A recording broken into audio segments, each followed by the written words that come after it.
हरे कृष्णा हरे कृष्णा कृष्णा कृष्णा हरे हरे, हरे राम राम राम हरे हरे। तो मेरा बहुत ही बड़ा सौभाग्य है कि आप सभी भक्तों के सामने भगवान श्री चैतन्य महाप्रभु के बारे में कुछ बोलने का, उनका गुणगान करने का मुझे सौभाग्य प्राप्त हो रहा है। वास्तव में आप सब भक्तों का मैं बहुत ही हृदयपूर्वक आभार व्यक्त करता हूँ, क्योंकि अगर आप लोग सुनने के लिए नहीं आते तो मुझे चैतन्य महाप्रभु के बारे में इतना गुणगान करने का जो सौभाग्य जो था वो मुझे प्राप्त नहीं होता। तो पिछली बार हमने बहुत ही सुंदर विषय पंचतत्वात्मकम कृष्णम भक्त रूप स्वरूपकम भक्तावतारम भक्ताख्यम नमामि भक्त शक्तिकम। जय श्री कृष्ण चैतन्य प्रभु नित्यानंद श्री अद्वैत गदाधर श्री वासादि गौर भक्त वृंद। इस मंत्र को हम बहुत ही सुंदर रूप से समझने का प्रयास कर रहे थे। बहुत सारे भक्त लोग बहुत साल से हैं और ये मंत्र का जप भी करते हैं, लेकिन ये मंत्र का अर्थ क्या होता है ना, हम लोग नहीं जानते।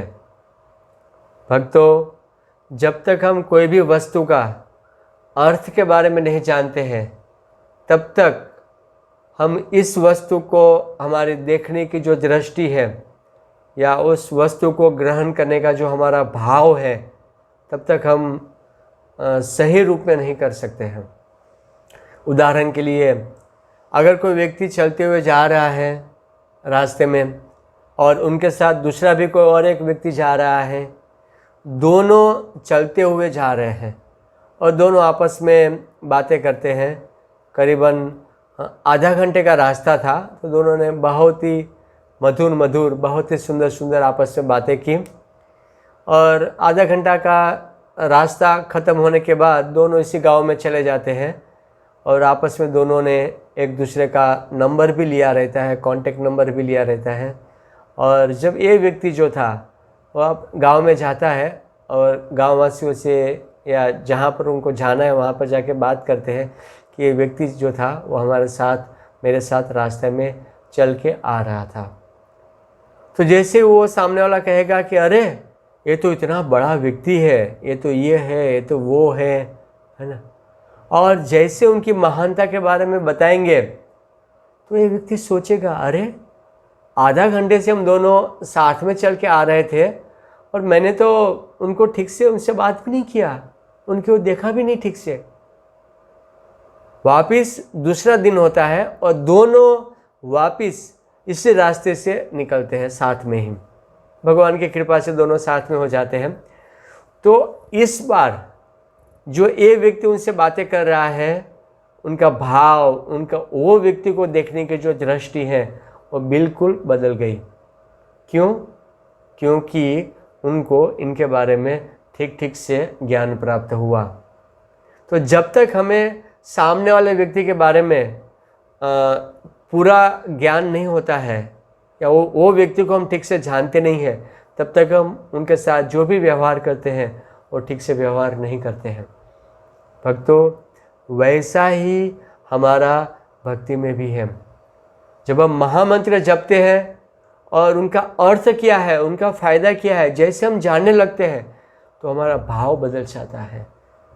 वैसे ही हम इस महामंत्र के जप से पहले ये जय श्री कृष्ण चैतन्य प्रभु नित्यानंद श्री अद्वैत गदाधर श्री वासादि गौर भक्त वृंद, ये जो मंत्र, ये पंचतत्व मंत्र जब हम बोलते हैं तो ये हमारा जो बोलने का जो भाव है, अगर हम उनके अर्थ को ठीक से अगर हम लोग समझते हैं तो हमारा जो बोलने का भाव जो है वो भाव बदल जाता है। अगर हम समझते हैं कि अरे मंत्र का इतना प्रभाव है, ये इतना ऐसा मंत्र है ना, तो तुरंत ही हम जैसे वो मंत्र बोलेंगे तो एक हृदय से अलग ही भाव से हम इस मंत्र का उच्चारण करते हैं। तो जय श्री कृष्ण चैतन्य प्रभु नित्यानंद श्री अद्वैत गदाधर श्री वासादि गौर भक्त वृंद। पंच तत्वात्मकम कृष्णम भक्त रूप स्वरूपकम। तो जय श्री कृष्ण चैतन्य पंच तत्वात्मकम कृष्णम भक्त रूप। तो भक्त रूप जो है जय श्री कृष्ण चैतन्य है, जो भक्त के रूप में है। भगवान स्वयं श्री कृष्ण चैतन्य महाप्रभु वो भक्त के रूप में प्रकट हुए थे। भक्त के रूप में प्रकट होने के कारण उनको भक्त रूप, है ना, भक्त रूप कह सकते हैं। जय श्री कृष्ण चैतन्य प्रभु नित्यानंद पंच तत्वात्मकम कृष्णम भक्त रूप, भक्त स्वरूप, भक्त अवतार, भक्त याख्यम, भक्त शक्ति। भक्त याख्याम और भक्त शक्ति, ये 5 तत्व हैं। भगवान कृष्ण जब इस भूमंडल पर प्रकट होते हैं तो 5 तत्वों के साथ यहाँ पर प्रकट होते हैं। क्योंकि भगवान जब प्रकट होते हैं तो भगवान कभी भी अकेले प्रकट नहीं होते हैं, साथ में पंच तत्वात्मकम कृष्ण, कृष्ण ही है। ये 5 तत्व है वो कृष्ण से अभिन्न है, कोई अंतर नहीं है दोनों में। लेकिन जब भी भगवान प्रकट होते हैं इस भूमंडल पर, जब भगवान आते हैं तो 5 तत्वों के रूप में इस भौतिक जगत में प्रकट होते हैं। पहला है भक्त रूप जो श्री कृष्ण चैतन्य महाप्रभु, भक्त स्वरूप वो है नित्यानंद प्रभु, भक्त अवतार वो है अद्वैत आचार्य, और भक्त याख्यम जो है श्रीवास ठाकुर, और भक्त शक्ति वो है श्रीपाद गदाधर गोस्वामी पाद। जब भगवान श्री कृष्ण वृंदावन में प्रकट होते हैं और वृंदावन की लीलाएं करते हैं तभी भी वो 5 रूपों में प्रकट होते हैं। जैसे कि पंच तत्वात्मकम कृष्णम भक्त रूप स्वयं जो है वो तो प्रकट होते ही हैं। भक्त रूप स्वरूपकम, स्वरूप जो है वो भगवान कृष्ण अपनी इच्छा शक्ति से बलराम जी के रूप में प्रकट होते हैं। और भक्त अवतार जो है वो सदाशिव हैं, और भक्त जो है उद्धव इत्यादि बहुत सारे भक्त साथ में रहते हैं। एवं भक्त शक्ति हैं वो माता पिता और ब्रजांगनादि और ब्रजवासी जो थे वो भक्त शक्ति के रूप में प्रकट होते हैं। तो जब भगवान वृंदावन की लीलाएं करते हैं तभी भी भगवान इस प्रकार से प्रकट होते हैं। और जब चैतन्य महाप्रभु के रूप में जब नवद्वीप में प्रकट होते हैं तभी भी भगवान इस 5 तत्व के रूप में प्रकट होते हैं। तो जब भी हम इस भक्ति मार्ग में आते हैं तो शुरू में, है ना, माला जैसे हमको दिया जाता है तो प्रथम हमें ये मंत्र सिखाते हैं, महामंत्र और पंचतत्व मंत्र। तो पंचतत्व क्या है थोड़ा जब समझेंगे तभी तो हमें जप करने में और रुचि आएगी, है ना।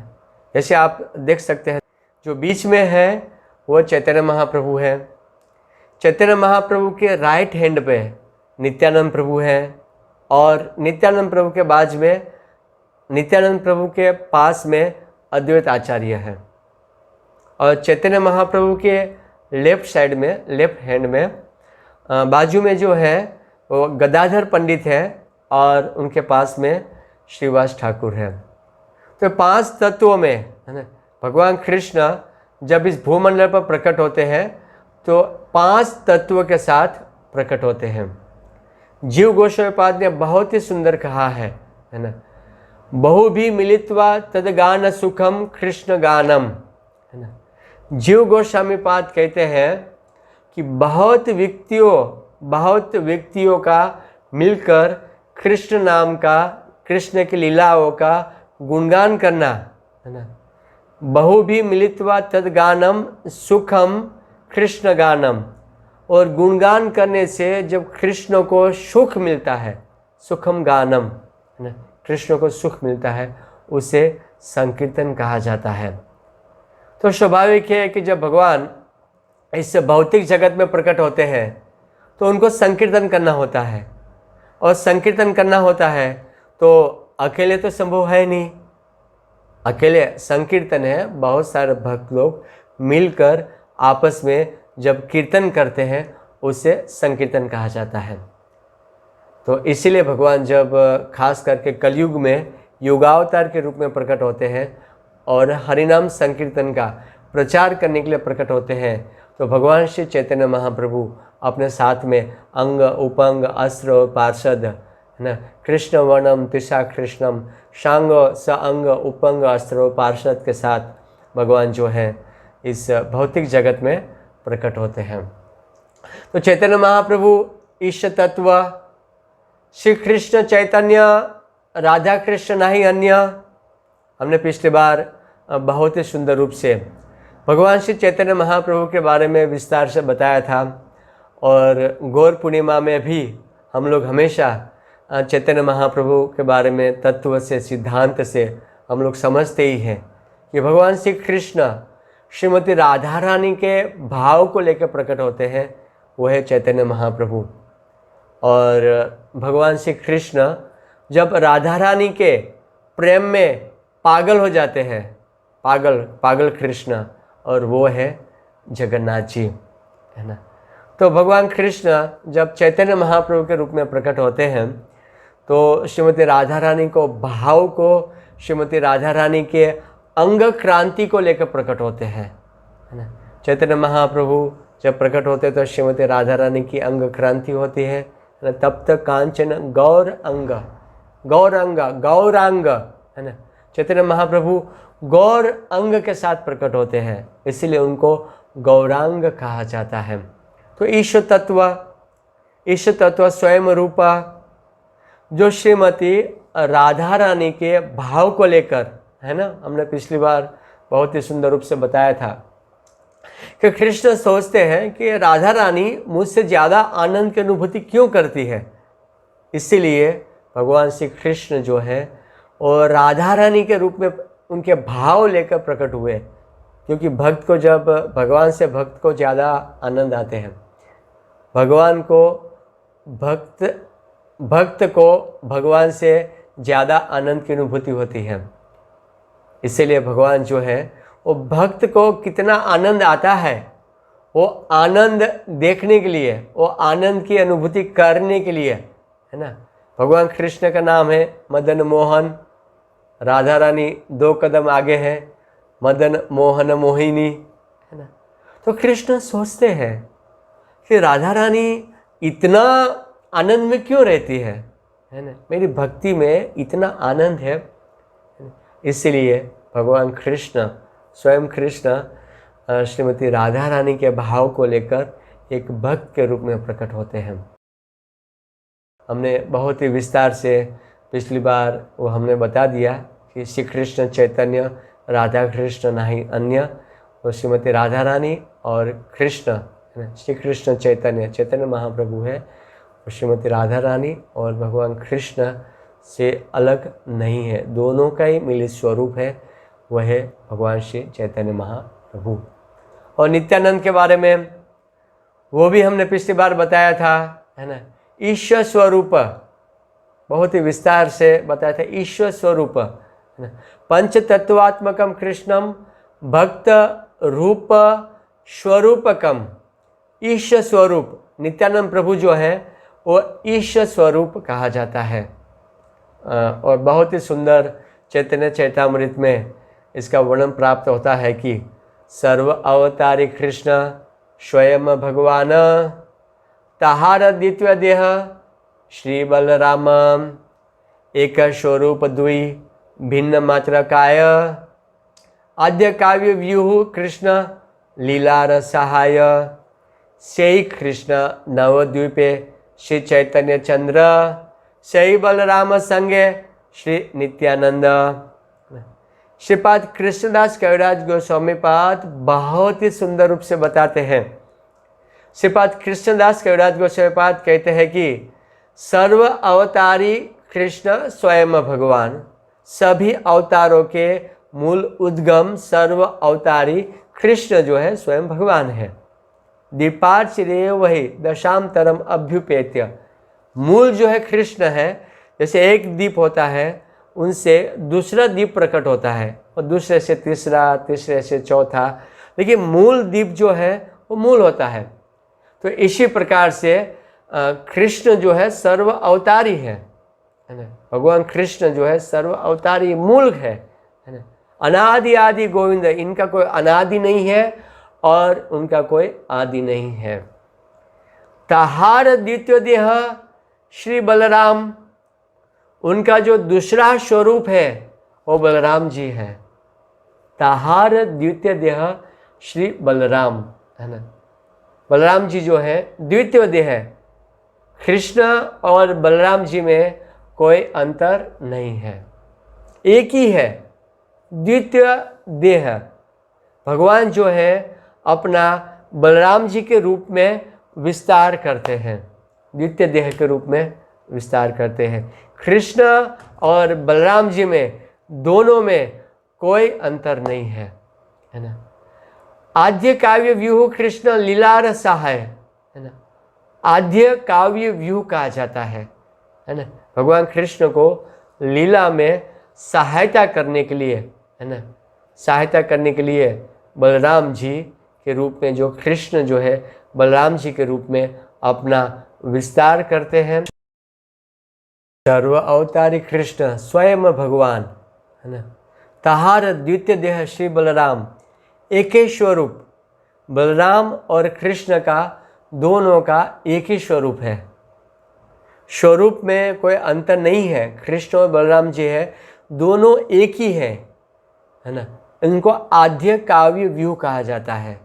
भगवान कृष्ण जो है वो बलराम जी के रूप में अपना विस्तार करते हैं, स्वरूप एक ही है, एक ही स्वरूप, लेकिन काया शरीर में अंतर है ना। शरीर में कृष्ण का और बलराम जी का केवल शरीर में अंतर है, बाकी कोई अंतर नहीं है।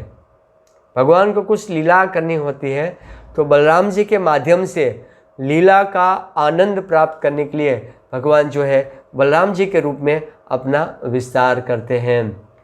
तो आद्य काव्य व्यूह, आद्य काव्य व्यूह मतलब उनका जो विस्तार है। जैसे भगवान जो है सृष्टि को प्रकट करते हैं, तो प्रकट करते समय नाना प्रकार के रूप, अवतारों के रूप में प्रकट होते हैं। और जब भगवान नाना प्रकार के अवतार के रूप में प्रकट होते हैं तो प्रथम जो भगवान का जो विस्तार है कृष्ण का, प्रथम वह है बलराम जी। इसीलिए बलराम जी को आद्य काव्य व्यूह कहा जाता है। प्रथम बलराम जी है और बाद में अलग अलग अवतार के रूप में भगवान जो है वो प्रकट होते हैं। तो आद्य काव्य व्यूह कृष्ण लीला रसाय, भगवान कृष्ण लीला में सहायता के लिए बलराम जी के रूप में जो है अपना विस्तार करते हैं। और श्री कृष्ण नवद्वीपे श्री चैतन्य चंद्र है ना, नवद्वीप की जब भगवान लीलाएँ करते हैं तो वही कृष्ण जो है वो चैतन्य महाप्रभु के रूप में है। और श्री बलराम संगे श्री नित्यानंद, और वही बलराम जी है ना नित्यानंद प्रभु के रूप में चैतन्य महाप्रभु के साथ प्रकट होते हैं। तो भगवान श्री कृष्ण और चैतन्य महाप्रभु दोनों में कुछ अंतर नहीं है ना। तत्वतः बलराम कृष्ण का विलास है, विलास है ना। विलास मतलब केवल दो देह है ना, दोनों देह है। लीला करने के लिए भगवान जो है दूसरा देह बलराम जी के रूप में विस्तार करते हैं, प्रकाशित हो रहे हैं है ना, उनको विलास कहा जाता है। हालांकि दोनों में आकृति में भिन्नता है, पृथक रंग है, पृथक वेश है, वस्त्र और वेशभूषा है, वो दोनों पृथक पृथक धारण करते हैं है ना, पृथक पृथक धारण करते हैं और इस स्वरूप को विलास कहा जाता है। और आद्य काव्य व्यूह मतलब वो प्रथम विस्तार है, इसलिए आद्य काव्य व्यूह भी कहा जाता है, विलास भी कहा जाता है। क्योंकि कृष्ण और बलराम जी में केवल एक श्याम वर्ण के हैं तो बलराम जी श्वेत वर्ण के हैं, कृष्ण पीताम्बरधारी हैं तो बलराम जी नीलाम्बरधारी हैं। इस तरह वर्ण और वेशादि में भेद होने के कारण उनको विलास, है ना, वर्ण और वेशादी में भेद होने के कारण बलराम को श्री कृष्ण का विलास कहा जाता है। बाकी कृष्ण और बलराम में कोई ज़्यादा अंतर, कोई अंतर नहीं है।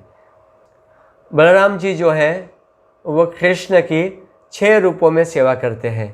पहला बलराम जी, दूसरा संकर्षण, तीसरा कारणक समुद्रक्षाई, चौथा गर्भोदकशाई, पांचवा क्षीरोदकशाई और छठा शेष, है ना। इन 6 रूपों में बलराम जी जो हैं भगवान कृष्ण की लीला में और उनकी नाना प्रकार की सहायता करते हैं। तो बलराम जी हैं वही नित्यानंद प्रभु हैं। तो हम जय श्री कृष्ण चैतन्य बोलते हैं तो चैतन्य महाप्रभु स्वयं कृष्ण है और प्रभु नित्यानंद चैतन्य महाप्रभु कहते हैं। देखिए चैतन्य महाप्रभु को महा कहते हैं, महाप्रभु, और बलराम जी और अद्वैत आचार्य को प्रभु कह सकते हैं। ये तीनों जो है वो विष्णु तत्व है, तत्व से विष्णु तत्व है, और तीनों के चरणों में हम तुलसी अर्पित कर सकते हैं, है ना। तुलसी दल जो है तीनों के चरणों में अर्पित कर सकते हैं, लेकिन श्रीवास ठाकुर और गदाधर पंडित हैं उनके चरणों में हम लोग तुलसी अर्पित नहीं करते हैं। तो नित्यानंद जी जो है वो बलराम जी ही है ना। बलराम जी में और नित्यानंद प्रभु में कोई अंतर नहीं है। श्रीमद नित्यानंद प्रभु या निमाय चांद अभिन्न तत्व है ना। नित्यानंद प्रभु निमाय चांद दोनों एक ही हैं, और बलराम जी और निमाय या नित्यानंद दोनों में कोई अंतर नहीं है। खाली लीला करने के लिए चैतन्य महाप्रभु जो है नित्यानंद में अपना आत्म प्रकट करके नाना प्रकार की लीलाओं में नित्यानंद प्रभु हैं और चैतन्य महाप्रभु को सहायता करते हैं। श्रीपाद वृंदावन दास ठाकुर ने श्री चैतन्य भागवत में बहुत ही सुंदर रूप से इस कथा का वर्णन किया है ना। बहुत ही सुंदर रूप से नित्यानंद, बहुत ही सुंदर रूप से नित्यानंद तत्व का वर्णन किया है ना। कि श्रीपाद वृंदावन दास ठाकुर हैं, उनके नित्यानंद प्रभु जो है इष्ट देव शिक्षा गुरु है ना। शिक्षा गुरु है। नित्यानंद प्रभु से उन्होंने मंत्र ग्रहण किया था, और मंत्र ग्रहण करने के कारण उनकी अनेकों जगह पर बार बार श्रीपाद वृंदावन दास ठाकुर नित्यानंद प्रभु की वंदना और उनकी कृपा की याचना करते हैं। तो यहाँ पर श्रीपाद वृंदावन दास ठाकुर कहते हैं कि अनंत शेष जो है नित्यानंद जो है वो अनेकों मुखों के द्वारा भगवान श्री चैतन्य महाप्रभु का गुणगान करते रहते हैं। गुणगान जो है वो करते रहते हैं, हजारों मुखों से गुणगान करते हैं। और जब भगवान का वो गुणगान करते हैं तो ऐसा लगता है कि अभी भगवान के सारी लीलाएं खत्म हो गई, लेकिन जैसे ही इनको लगता है कि अनंत शेष को कि भगवान की सारी लीलाएं खत्म हो गई, तुरंत ही भगवान श्री चैतन्य महाप्रभु हजारों लीलाएं कर लेते हैं। भक्तों, भगवान श्री चैतन्य महाप्रभु है ना। वो नाना प्रकार की लीलाएं अनेकों ब्रह्मांडों में कहीं ना कहीं पर भगवान की लीलाएं जो हैं चलती रहती हैं। ऐसा नहीं इस भौतिक जगत में, है ना, प्रकट लीला खत्म हो गई तो कहीं और ब्रह्मांड में लीलाएं नहीं करते हैं, ऐसा नहीं है। चैतन्य महाप्रभु अनेकों ब्रह्मांड में अनेकों जगह पर भगवान की ये जो लीलाएं हैं वो चलती रहती हैं। जैसे सूर्य प्रकट होता है, अप्रकट होता है, प्रकट होता है, अप्रकट होता है। लेकिन जब सूर्य अप्रकट हो जाता है ना, जब सूर्य अप्रकट हो जाता है तो बच्चे या अज्ञानी व्यक्ति क्या कहते हैं कि सूर्यास्त हो गया, सूर्यदेव आराम करते हैं, है ना, या नहीं दिखाई पड़ते हैं। तो उनको लगता है कि भाई सूर्यदेव अदृश्य हो गए अपने लोक में, लेकिन ऐसा नहीं है, है ना।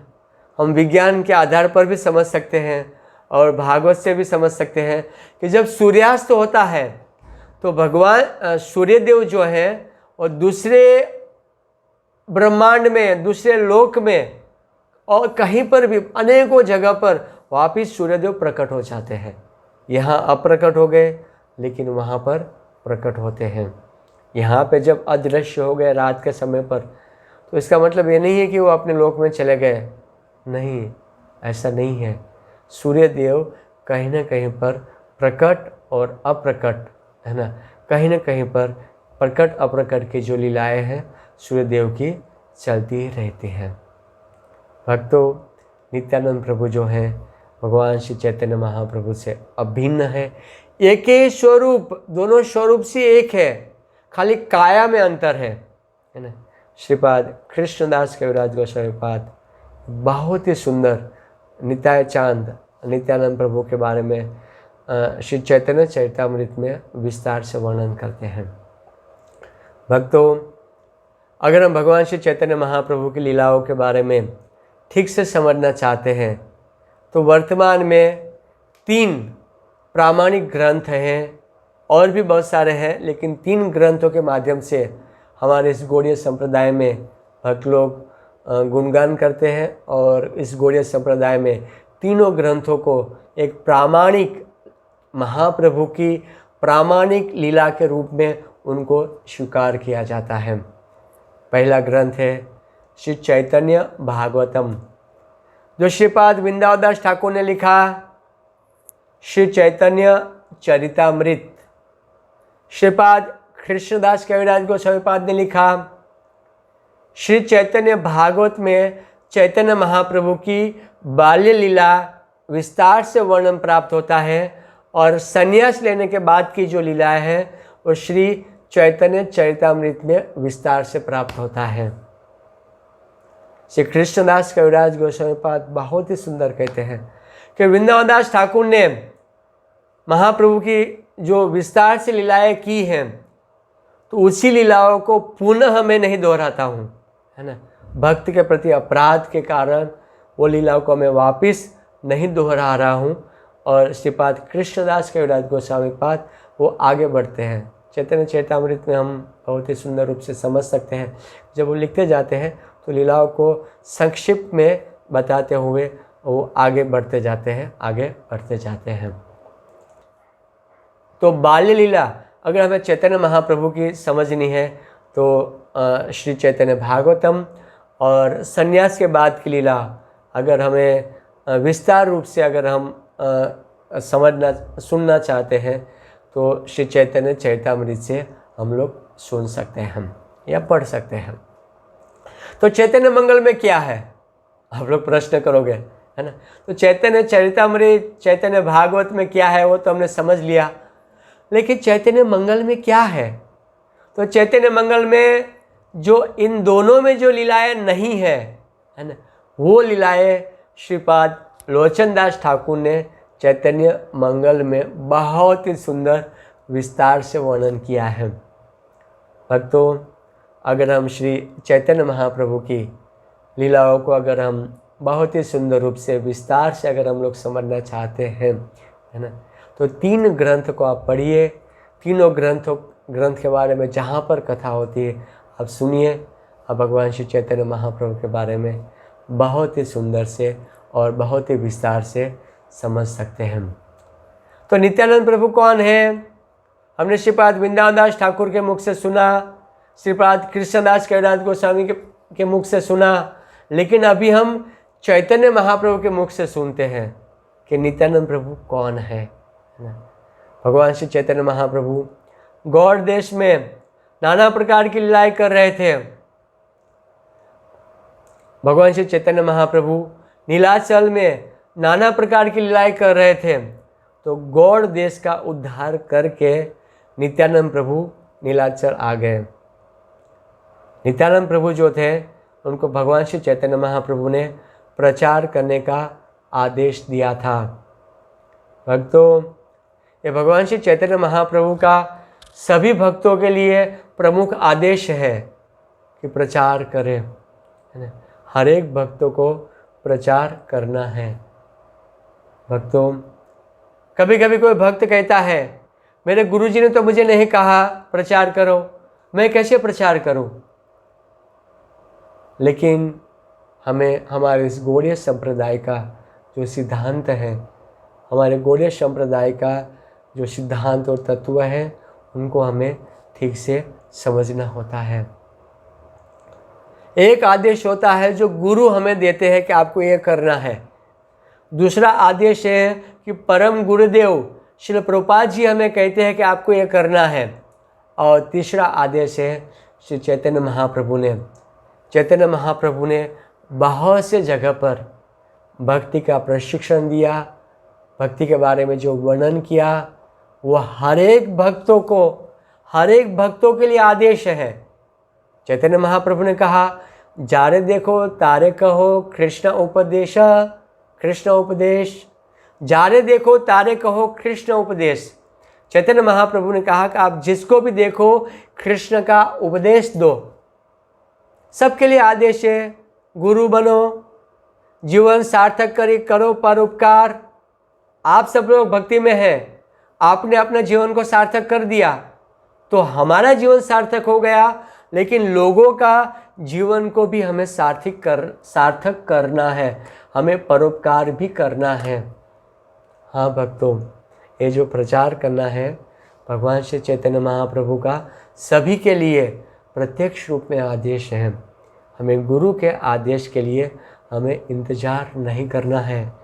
श्रील प्रभुपाद जी ने भी हर एक भक्तों को प्रचार करने का आदेश दिया है। प्रचार ही सार है ना। श्रील प्रभुपाद जी ने बहुत सुंदर किताब लिखी है, प्रचार ही सार है। आप वो किताब को पढ़िए। जब आप वो किताब पढ़ेंगे तभी आपको समझ में आएगा, है ना, कि प्रभुपाद जी हमसे क्या चाहते थे। इसलिए हर एक गौड़ीय संप्रदाय में जो उन्नत भक्त हैं, है ना, जो सिद्धांत को जानते हैं, है ना, जो बहुत सालों से भक्ति कर रहे हैं, उनके लिए प्रचार करना भगवान श्री चैतन्य महाप्रभु का आदेश है और श्रील प्रभुपाद जी का आदेश है। और वर्तमान में जब हम उनके आदेशों का पालन नहीं कर पाते हैं तो वर्तमान में हमारे गुरु भी हमें याद दिलाते हैं और कहते हैं कि प्रचार करो। तो भक्तों, हमारे आप सब भक्तों से भी ये विनंती है, आप लोग प्रचार कीजिए। अगर आप लोग प्रवचन देना नहीं जानते हैं तो जो प्रचार करते हैं उनको सहायता प्रदान कीजिए। ये जो बड़े बड़े मंदिर बनाया जाता है केवल प्रचार के लिए ही मंदिर बनाते हैं। मंदिर बनाने का मूल उद्देश्य प्रचार करना है ना। इस्कॉन में देखिए प्रत्येक रविवार को हर एक मंदिर में सत्संग प्रोग्राम होता है। इस्कॉन संप्रदाय में ज़्यादातर साधु संत हैं, वो प्रचार करते रहते हैं, है ना। इस्कॉन जो मूवमेंट है, कृष्ण भावनामृत आंदोलन जो है, वो प्रचार का ही मूवमेंट है। अगर हम इस मूवमेंट पे हैं और इस मूवमेंट के साथ जुड़े हैं, हमें प्रचार करना है। तो प्रचार मतलब इस मूवमेंट में जो भक्त प्रचार करते हैं उनको सहयोग करना, वो प्रचार है। हाँ, ऐसा नहीं कि प्रवचन देना ही प्रचार है। प्रचार मतलब जो भक्त प्रचार करते हैं उनको हमें सहयोग करना है। भक्तों, जैसे हम लोग भी, मैं भी अनेकों जगह पर सत्संग करता हूँ, ऑनलाइन प्रोग्राम भी अभी हमने शुरू किया है, तो प्रचार करते रहते हैं। और इस प्रचार के लिए नाना प्रकार के भक्तों की सेवा के लिए सहायता की आवश्यकता है। आप हमसे तुरंत ही संपर्क करें, है ना। नाना प्रकार की सेवाएं हैं और सभी सेवाओं के लिए अगर आप जो भी सेवाएं करते हैं उस सेवा के लिए हम तुरंत ही आपको याद करेंगे। हरे कृष्णा कृष्णा कृष्णा हरे हरे, हरे राम राम राम हरे हरे। तो नित्यानंद प्रभु जो थे वो गौड़ देश में प्रचार करते थे। चैतन्य महाप्रभु ने हरिदास और नित्यानंद प्रभु को प्रथम आदेश दिया था, है ना। नवदेव की कथा जो जगह मधाय का उद्धार हुआ, चैतन्य महाप्रभु कहते हैं, सुनो सुनो नित्यानंद, सुनो हरिदास, मेरी आज्ञा का पालन करो। प्रत्येक घर पे जाओ, कृष्ण बुलवाओ। प्रति घर गया करो ये भिक्षा मांगो। प्रचार किया है, बहुत हम्बल हो जाना है। एक प्रचारक बहुत हम्बल होता है। लोगों को हमें नम्रता धारण करके लोगों को भगवान की सेवा में लगाना है। लोगों को हमें नम्रता, हमारे अंदर नम्रता दिखा के लोगों को भगवान की सेवा में लगाना है। एक प्रचारक होता है वो बहुत नम्र होता है। तो चैतन्य महाप्रभु क्या कहते हैं, प्रति घर गया करो हे भिक्षा। आप भिक्षा मांगो, आप कृष्ण बोलो, कृष्ण बोलो, है ना। जैसे कोई भिक्षा मांगता है तो कैसे मांगता है, कुछ दे दीजिए ना, कुछ दे दीजिए ना। तो प्रचार करते समय हमें वैसे लोगों को कहना है कि आप भक्ति में आओ, सत्संग में आओ, भगवान का नाम जपो, है ना। नाम जपिए ना, नाम जपिए ना, भिक्षा मांगना है। एक प्रचारक को अहंकार नहीं होना चाहिए। स्वाभाविक है, प्रचार करते हैं तो हमारे अंदर अहंकार आ जाता है, लेकिन जैसे हम और अधिक प्रचार करते रहते हैं तो हमारे अंदर नम्रता आती है, और नम्रता आती है, और एक प्रचारक को क्या भाव होना चाहिए, वो भाव को हम लोग, एक प्रचारक का क्या भाव होना चाहिए, वो भाव को हम लोग समझ सकते हैं। तो नित्यानंद प्रभु जो थे वो गौड़ देश में प्रचार करते थे, और गौड़ देश से नित्यानंद प्रभु जो थे वो नीलाचल में, जगन्नाथपुरी में भगवान श्री चैतन्य महाप्रभु को मिलने के लिए वो बार बार आ जाते थे। और जब कुछ दिन चैतन्य महाप्रभु के साथ बिताने के बाद नित्यानंद प्रभु वापिस, है ना, गौड़ देश में प्रचार के लिए चले जाते थे। लेकिन चैतन्य महाप्रभु को ये अच्छा नहीं लगता था, है ना। भक्तों, नित्यानंद प्रभु चैतन्य महाप्रभु के प्राण धन है ना, प्राण धन है। आगे हम लीला में समझेंगे। लेकिन चैतन्य महाप्रभु फिर नित्यानंद को एक बार एकांत में बुलाते हैं, और एकांत में बुलाकर विनम्र होकर, है ना, चैतन्य महाप्रभु बोलते हैं, है ना। चैतन्य महाप्रभु कहते हैं कि, है ना, कि आप तो मूर्तिमान नित्यानंद है, मुझ शक्ति के शक्तिमान आप हैं, है ना। मैं जिस कार्य के लिए यहाँ प्रकट हुआ हूँ, इस कार्य की सिद्धि, है ना, इस कार्य की सिद्धि केवल आपकी सहायता से हो सकती है। देखिए चैतन्य महाप्रभु कितना सुंदर कहते हैं। चैतन्य महाप्रभु का कहने का तात्पर्य कि आपके बिना मेरा कोई भी कार्य सिद्ध नहीं होगा, है ना। मैं बिल्कुल, है ना, अपूर्ण हूँ, भगवान ऐसा कहते हैं। हालांकि ऐसा नहीं है, है ना। भगवान जो है स्वतंत्र ईश्वर है, चैतन्य महाप्रभु स्वतंत्र ईश्वर है। लेकिन नित्यानंद प्रभु अपना एक, हमने बहुत ही सुंदर तत्व से बताया, नित्यानंद प्रभु है उनका विलास रूप है। और भगवान श्री चैतन्य महाप्रभु नित्यानंद प्रभु का गुणगान करते हैं, उनकी महिमा को बढ़ाते हैं। और बढ़ाते हुए, है ना, जब गुणगान करते जा रहे थे तो नित्यानंद प्रभु कहते हैं, रहने दो ना प्रभु, रहने दो, है ना। इन चिकनी चुपड़ी बातों में आप मुझे मत फंसाओ, है ना। वास्तव में आप आमी दुही तुमी प्राण देह प्राण भिन्ना, है ना, नहे ए तत प्रमाण अचिंत्य शक्ति रे कर तुमी ताहार घटन जे कराए से करी नाहि का नियम। नित्यानंद कहते हैं चिकनी चुपड़ी बातें मत कीजिए प्रभु, है ना। मैं तो जो देह धारण किया है ना, वो मुझमें और आस में देह में कोई अंतर नहीं है, लेकिन प्राण आप है। मेरा और आपका देह तो एक है। देखिए नित्यानंद प्रभु सही स्तुति करते हैं, लेकिन प्राण जो है, मेरे प्राण जो है हृदय में आप ही है। मैं क्या सहायता करूंगा? आपकी अचिंत्य शक्ति से आप सब कुछ करने में समर्थ है ना। जो भी आप कराना चाहो, है ना, और जो भी आप कराना चाहो आप कर सकते हैं। आप स्वतंत्र ईश्वर है, आपसे परे और कुछ भी नहीं है। आपसे आदि है, आप ही सब, आपसे सब कुछ प्रकट हुआ है, आप में सब कुछ विलीन हो जाता है, आप ही सब कुछ है। आपके परे जगत में और कुछ भी नहीं है। देखिए कितना सुंदर नित्यानंद प्रभु भगवान श्री चैतन्य महाप्रभु की स्तुति करते हैं, है ना।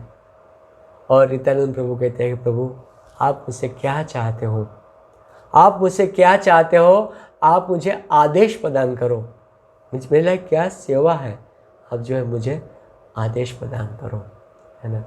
जब ऐसा नित्यानंद प्रभु कहते हैं तो भगवान श्री चैतन्य महाप्रभु कहते हैं मेरी 2 प्रार्थनाएं हैं आपसे। है नित्यानंद, मेरी आपसे 2 प्रार्थनाएं हैं। एक तो आप प्रतिवर्ष, है ना, नीलाचल न पधारे, गौड़ देश के नगर में भ्रमण करें और जीव मात्र का उद्धार करें, लोगों को कृष्ण नाम प्रदान करें, कृष्ण भक्ति प्रदान करें। और दूसरा आदेश है कि आप गृहस्थ आश्रम स्वीकार करें, है ना। भक्तों देखिए, गृहस्थ आश्रम को कभी कभी ऐसा होता है ना, गृहस्थ लोग जो हैं ब्रह्मचारी का बहुत ही सम्मान करते हैं, है ना। कभी हमें ऐसा लगता है भक्तों कि हमारा सम्मान इतना क्यों करते हैं गृहस्थ। हालांकि अगर हम तत्व से, शास्त्र से, अगर हम सिद्धांत से अगर हम समझे तो गृहस्थ आश्रम भी उत्तम है और ब्रह्मचारी भी उत्तम है ना। जहाँ तक भगवान के धाम जाने की बात है तो गृहस्थ भी पहले जा सकते हैं और ब्रह्मचारी भी जा सकते हैं। कहीं पर भी ऐसा लिखा नहीं गया है कि ब्रह्मचारी आश्रम में आओगे तो आपको भगवान के धाम की प्राप्ति पहले होगी और गृहस्थ आश्रम में आपको बाद में भगवान के धाम की प्राप्ति होगी, ऐसा नहीं है। भक्तों अगर गृहस्थ आश्रम ब्रह्मचारी आश्रम से, है ना, बाद का आश्रम होता तो भगवान श्री चैतन्य महाप्रभु नित्यानंद को गृहस्थ बनने का आदेश नहीं देते। और आज भी हमारे संप्रदाय में, हमारे इस मूवमेंट में, इस्कॉन संस्था में कितने ऐसे अच्छे अच्छे गृहस्थ हैं जो ब्रह्मचारी से भी जो अच्छी अच्छी भक्ति करते हैं, ब्रह्मचारी से भी साधना अच्छी करते हैं, ब्रह्मचारी से भी सेवा अच्छी करते हैं। और ऐसे ब्रह्मचारी भी हैं जो गृहस्थों से अच्छा सेवा करते हैं। इसीलिए भक्तों चाहे कोई भी आश्रम हो, दोनों उत्तम आश्रम है, लेकिन हर एक आश्रम में आश्रम के जो नियम होता है वो नियमों को पालन करना ज़्यादा महत्वपूर्ण है। गृहस्थ जो होते हैं उनको गृहस्थ आश्रम के नियमों का पालन करना ज़्यादा महत्वपूर्ण है और ब्रह्मचारी को अपने ब्रह्मचारी आश्रम के नियमों का पालन करना ज़्यादा महत्वपूर्ण है। आश्रम दोनों उत्तम हैं। जिन आश्रम में आप नियमों का पालन अच्छे से कर सकते हैं वो आश्रम में निपुणता प्राप्त कर सकते हैं। हाँ, लेकिन इतना कह सकते हैं कि जो गृहस्थ आश्रम है थोड़ा नाना प्रकार की जिम्मेदारी है ना। बच्चों को स्कूल छोड़ो, बच्चों को पढ़ाई का धन चाहिए, संपत्ति चाहिए, है ना। और बच्चों का शादी विवाह, घर बनाओ, है ना। उनको घर में उनको संभालना, एक ही घर में साथ में सभी को संभालना, सबको स्वभाव को सहन करते हुए साथ में रहना। बच्चों के अंदर गलत संस्कार होता है तो गृहस्थ को बहुत ही दुख होता है ना। बच्चे अगर भक्ति नहीं करते हैं, गृहस्थ दुखी हो जाते हैं, है ना। लड़का लड़कियों का विवाह करना, नाना प्रकार की जिम्मेदारी है। पारिवारिक जिम्मेदारी भी है, उनके शादी विवाहों में जाना, है ना। लेकिन ब्रह्मचारी आश्रम, है ना, पैसा कमाने की चिंता नहीं है ना। हमारे इस्कॉन संस्था में ब्रह्मचारी आश्रम में ब्रह्मचारी को केवल मॉर्निंग प्रोग्राम करना है और भगवान की सेवा करना है ना। संस्था में, इस्कॉन संस्था में कोई भी साधु संत, है ना, पैसा कमाने जाने की आवश्यकता नहीं है। उनको अगर जिम्मेदारी भी है ब्रह्मचारी के पास तो बस मंदिर की जिम्मेदारी होती है ना, मंदिर की जिम्मेदारी। लेकिन घर गृहस्थी चलाने की जिम्मेदारी गृहस्थों के पास है। ब्रह्मचारी को धन कमाने की जिम्मेदारी नहीं है। इसीलिए ब्रह्मचारी के पास एक अवसर है कि वो भगवान की ज़्यादा सेवा करे और अधिक भक्ति में तरक्की कर सकता है ना। इसीलिए हमारे आचार्यों ने भी और कुछ वरिष्ठ भक्तों के मुख से भी हम सुनते हैं तो कहते हैं कि ब्रह्मचारी बने तो 50% मुक्त हो गया, वो ब्रह्मचारी बना तो 50% मुक्त हो गया, क्योंकि उनको जिम्मेदारी नहीं है। और गृहस्थों के जो कष्ट है परिवार का, है ना, जिम्मेदारी के साथ कष्ट भी है, आपस में बच्चे बीमार हो जाते हैं तो माँ बाप भी दुखी हो जाते हैं। वो कष्ट ब्रह्मचारी आश्रम में नहीं है। हाँ, लेकिन ब्रह्मचारी आश्रम में भक्त कोई बीमार हो जाते हैं तो ब्रह्मचारी भी कष्ट का अनुभूति करते हैं। गुरु जी जब बीमार होते हैं तो ब्रह्मचारी अनुभव करते हैं, लेकिन वो गृहस्थ भी इतना ही कष्ट का अनुभव करते हैं।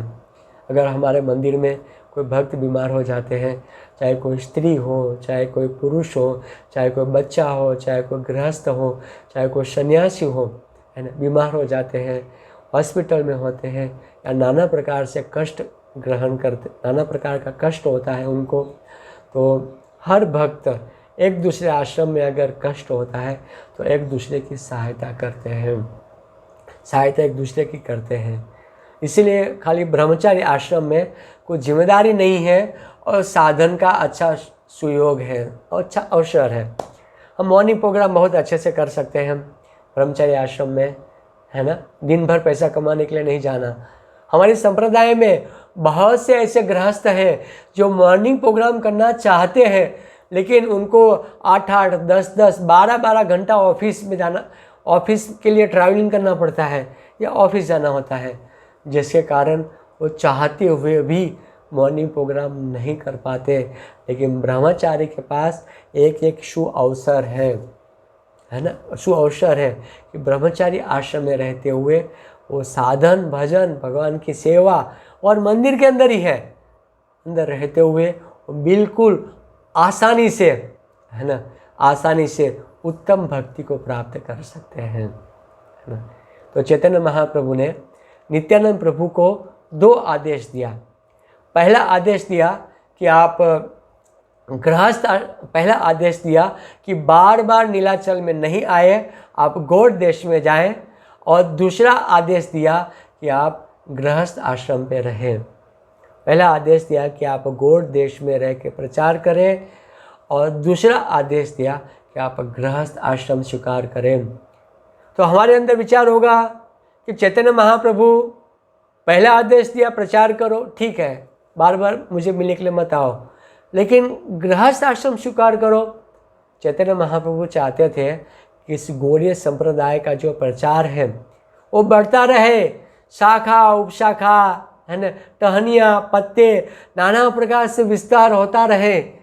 जब चैतन्य महाप्रभु देखते हैं कि कलयुग घोर बढ़ता जा रहा है और इसी कलयुग में, है ना, इस संप्रदाय का विस्तार से, है ना, प्रचार करने वाला कोई मुझे नहीं दिखता है, इसलिए है नित्यानंद, तुम गृहस्थ आश्रम स्वीकार करो और अपना वंश का विस्तार करो और भक्ति लता का विस्तार करो, अपने वंश का विस्तार करो, उनको भक्त बनाओ और भक्त बना के इस भक्ति का जो प्रचार है वो प्रचार प्रसार बढ़ाओ, क्योंकि परंपरा कहीं लुप्त न हो जाए।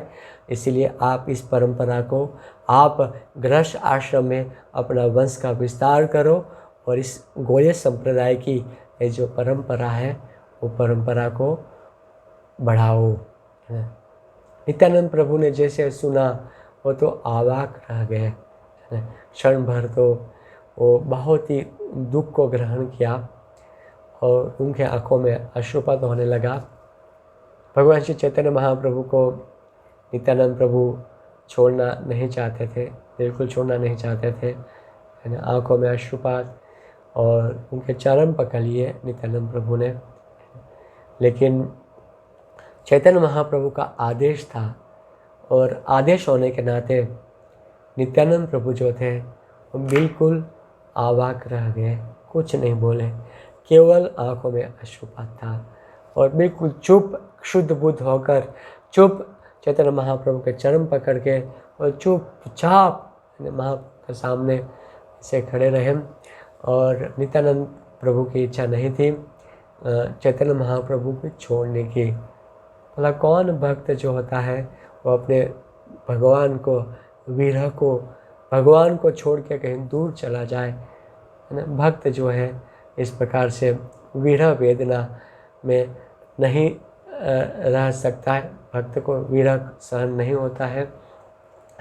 और नित्यानंद प्रभु को विरह सहन नहीं हुआ, लेकिन भगवान श्री चैतन्य महाप्रभु का आदेश था और आदेश सुनते ही चैतन्य महाप्रभु ने गौड़ देश की ओर चले गए और तुरंत ही उन्होंने विवाह भी किया और गृहस्थ आश्रम को स्वीकार किया। तो जैसे हम लोग बोलते हैं जय श्री कृष्ण चैतन्य प्रभु नित्यानंद, तो चैतन्य महाप्रभु जो है वो बहुत ही प्रसन्न हो जाते हैं। जैसे हम नित्यानंद बोलते हैं तो चैतन्य महाप्रभु की कृपा आती है। जैसे हम अद्वैत बोलते हैं तो चैतन्य महाप्रभु की हमारे ऊपर कृपा आती है ना। जैसे हम अद्वैत बोलते हैं, जैसे हम नित्यानंद बोलते हैं, जैसे हम गदाधर बोलते हैं, जैसे हम श्रीवास ठाकुर बोलते हैं, तो चारों की कृपा तो आती है, लेकिन चैतन्य महाप्रभु तुरंत ही है ना दौड़ते हुए हमारे जीवा के ऊपर आकर, हमारे मुंह में, हमारे जीवा पर आकर नृत्य करने लग जाते हैं। हमारे अपराध के ऊपर विचार नहीं करते हैं और हमारे है ना ये दुष्कार्य के ऊपर विचार नहीं करते हैं, है ना। महाप्रभु कृपा के लिए तुरंत खड़े हो जाते हैं, क्योंकि नित्यानंद को बुला रहे हैं, अद्वैत को बुला रहे हैं, श्रीवास को बुला रहे हैं, हम श्री गदाधर ठाकुर से हम बुला रहे हैं, कृपा की याचना करते हैं, है ना। तो भगवान श्री चैतन्य महाप्रभु तुरंत ही कृपा कर देते हैं। इसलिए भक्तों, जब भी हम है ना पंच तत्व मंत्र का उच्चारण करते हैं, तो महामंत्र का जब हम उच्चारण करते हैं तो हम जो है ये पंच तत्व मंत्र का उच्चारण करते हैं। भक्तों, ये पांचों तत्वों के रूप में भगवान कृष्ण स्वयं है, अपना खाली एक ही स्वरूप द्वि है ना, अपना जो है अभिन्न है, दोनों अभिन्न है पांचों, इसमें कोई अंतर नहीं है। लेकिन लीला करने के लिए भगवान श्री चैतन्य महाप्रभु जो है इस पांच तत्वों के रूप में प्रकट होते हैं। चैतन्य महाप्रभु के प्राण धन है नित्यानंद, और जब हम नित्यानंद का नाम का उच्चारण करते हैं, जब नित्यानंद से कृपा की याचना करते हैं, तो चैतन्य महाप्रभु तुरंत ही कृपा कर देते हैं। हाँ भक्तों, अगर नित्यानंद प्रभु से हम कृपा की याचना करते हैं तो चैतन्य महाप्रभु तुरंत ही हमारे ऊपर कृपा कर देते हैं, है ना। इसीलिए भक्तों, हम जब भी इस पंच तत्व मंत्र का उच्चारण करते हैं, तो हमें जब भी हम महामंत्र का उच्चारण करते हैं तो जय श्री कृष्ण चैतन्य प्रभु नित्यानंद श्री अद्वैत गदाधर श्रीवासादि गौर भक्त वृंद, इस पंच तत्व मंत्र का भी हम उच्चारण करते हैं। अगर आप इसको विस्तार से पढ़ना चाहते हैं तो श्रीपाद कृष्णदास कविराज गोस्वामी पाद श्री चैतन्य चरितामृत में बहुत ही सुंदर से इस पंच तत्व मंत्र है उनका विस्तार से वर्णन करते हैं। आप मंगलाचरण ही पढ़ लीजिए। मंगलाचरण में इस पंच तत्व मंत्र के बारे में, उनका अर्थ के बारे में श्रीपाद कृष्णदास कविराज गोस्वामी पाद बहुत ही सुंदर से बताते हैं, है ना। जैसे हम नित्यानंद बोलते हैं, अद्वैत बोलते हैं, तो चैतन्य महाप्रभु हमारे सारे अपराधों को माफ़ करके, अनर्थों को माफ़ करके, वो कृपा के लिए, हमारे जीवा के लिए, हमारे मुंह में, हमारी जीवा में आकर भगवान खड़े हो जाते हैं। भक्तों, जब तक हम नित्यानंद प्रभु अद्वैत आचार्य की कृपा, चार तत्वों की कृपा, उनको कृपा की याचना, उनका आश्रय ग्रहण नहीं करते हैं, तब तक चैतन्य महाप्रभु की कृपा को है ना ठीक से हम नहीं समझ सकते हैं। महाप्रभु को अगर समझना है तो उनके भक्तों का आश्रय ग्रहण करना होगा, क्योंकि चैतन्य महाप्रभु भक्त के अधीन है। चैतन्य महाप्रभु कहते हैं कि जो डायरेक्ट कहता है मेरा भक्त है, वो मेरा भक्त नहीं है, लेकिन अगर कोई कहता है मैं आपका भक्त का भक्त हूँ, महाप्रभु कहते हैं वो मेरा भक्त है। भक्तों, है ना, ये बहुत ही सुंदर पंच तत्व मंत्र, मेरी तो भावना रहती है कि 3 बार बोलना चाहिए। आप जब भी कोई नई माला शुरू करते हो तो नई माला शुरू करने से पहले इस 3 बार इस मंत्र को बोलिए, जय श्री कृष्ण चैतन्य, वापिस नया माला शुरू कीजिए। हालांकि ऐसा नियम है 1 बार कम से कम बोलिए, है ना, लेकिन मैं तो 3 बार बोलता हूँ, प्रयास करता हूँ 3 बार बोलने का। और अगर मैं 3 बार बोलता हूँ, मुझे और रुचि, मतलब और अच्छा लगता है महामंत्र जप करने का, है ना, और ऐसा लगता है कि भगवान श्री चैतन्य महाप्रभु हमारा साथी है। और भी जप करते रहें। और बहुत बहुत धन्यवाद कि आप सब लोग इस रविवार ये प्रोग्राम में आते हैं, और प्रत्येक रविवार को हम इस प्रकार से प्रोग्राम करते हैं। तो आप इस प्रोग्राम का लाभ लीजिए और अधिक से अधिक लोगों को इस प्रोग्राम का लाभ लेने के लिए आप आमंत्रित कीजिए। हरे कृष्णा कृष्णा कृष्णा हरे हरे,